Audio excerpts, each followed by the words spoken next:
നിങ്ങളുടെ ബിസിനസിന് ഒരു complete transformation നൽകണം. പ്രൊവൈഡ് വാല്യൂ ഫോർ കസ്റ്റമേഴ്സ് എന്ന ഒറ്റ കാര്യത്തിൽ ശ്രദ്ധ കൊടുത്താൽ മതി.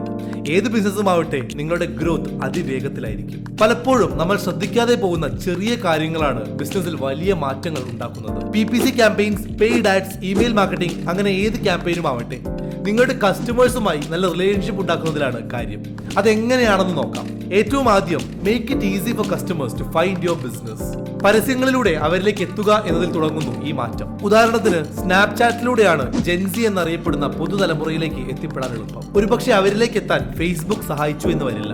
നിരന്തരം കസ്റ്റമർ ഫീഡ്ബാക്കുകൾ കേട്ടും അവരുടെ പരാതികൾ ഉടനെ തന്നെ റിസോൾവ് ചെയ്തും ഈ ബന്ധം മെച്ചപ്പെടുത്താം. കൂടാതെ make it easy to buy. Shopping കഴിഞ്ഞ് ചെക്ക്ഔട്ട് ചെയ്യുന്ന പ്രൊസീജിയർ വരെ ഈസി ആക്കുന്നതെല്ലാം ഇതിൽ പെടും. ഇതിനു പുറമെ നിങ്ങളുടെ പ്രൊഡക്റ്റിനെ പറ്റിയും ബിസിനസിനെ പറ്റിയും ആളുകളെ എഡ്യൂക്കേറ്റ് ചെയ്യുന്നതിലും പ്രാധാന്യമുണ്ട്. എന്നാൽ ഇതിൽ എല്ലാറ്റിലും ഉപരി ഏറ്റവും പ്രധാനപ്പെട്ട കാര്യം നിങ്ങളുടെ പ്രൊഡക്റ്റിന്റെ ക്വാളിറ്റിയിൽ കോംപ്രമൈസ് ചെയ്യാതിരിക്കുക എന്നതാണ്. അത് കഴിഞ്ഞേ മറ്റെന്തും വരുന്നുള്ളൂ.